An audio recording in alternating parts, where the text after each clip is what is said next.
Hey everyone, we're going to work on the second set of questions for your second assignment, which is word problems, again, with more linear equations.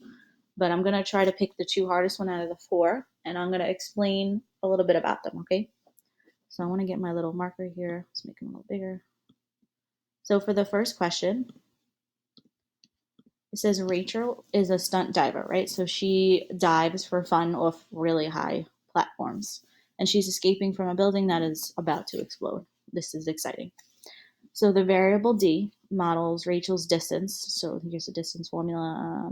The exit camera's been recording this time. Okay. So this is the formula from when she jumps out the window from a burning building that's about to explode. And we want to just dissect what each part means, right?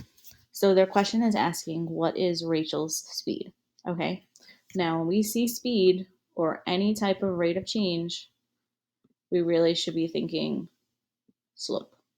I hope that's what you were thinking, right? Any type of rate of change. We're really just looking for slope. So I'm going to show you how easy this is, right? So we're going to go to this equation, and I'm going to pick out my slope. Now here's the only issue you may have, right? So when we're talking about the distance that she's going down, the slope is really just going to be 38, the speed, because they're asking for the speed. And you wouldn't go negative 38 miles an hour if you think about it a little logically.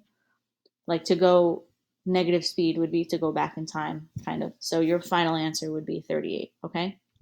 If the question had asked, if what was her starting point, that would have been this guy right here, the 220, right? So she's 220 feet up in the air, and then she has to jump, and she's falling at a rate of negative 38 t. But in order to answer this question, it would be 38 because we can't go negative 38 meters per second, as you can see here. Okay, so I'm going to go to the second one. So during the cold winter months, a sheet of ice covers a lake near the Arctic Circle. At the beginning of spring, the ice starts to melt. All right, so it's around this time, and the ice is starting to melt. So they give you this fancy equation. So the ice sheet's thickness in meters after weeks beginning of the spring. Okay. By how much does the ice sheet's thickness decrease every 6 weeks? Okay. So this is a keyword here, decrease every, right? So we're really going to focus on our m, which is our slope. So I'm going to go to my equation, and I want to know what this t means. So t weeks. Oh, so if they gave us the t, I think we could just plug it right in. Okay. So I'm going to plug it in here. I'm going to do 0.25. It's a negative 0.25. And I'm going to multiply it by 6. Okay. So when you do that, you're going to get negative 1.5.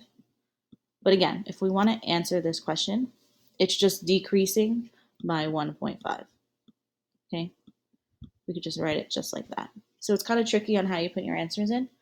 If the question had asked what was the initial thickness of the ice, that would be here, right? So again, it's these words initial, which align with our y-intercept here, and it's words like changing and decreasing and speed, which we know speed of a car is miles per hour, right? So that's a change. So anything that's changing, you're looking for slope, and anything that's initial or a starting point is your y-intercept, okay?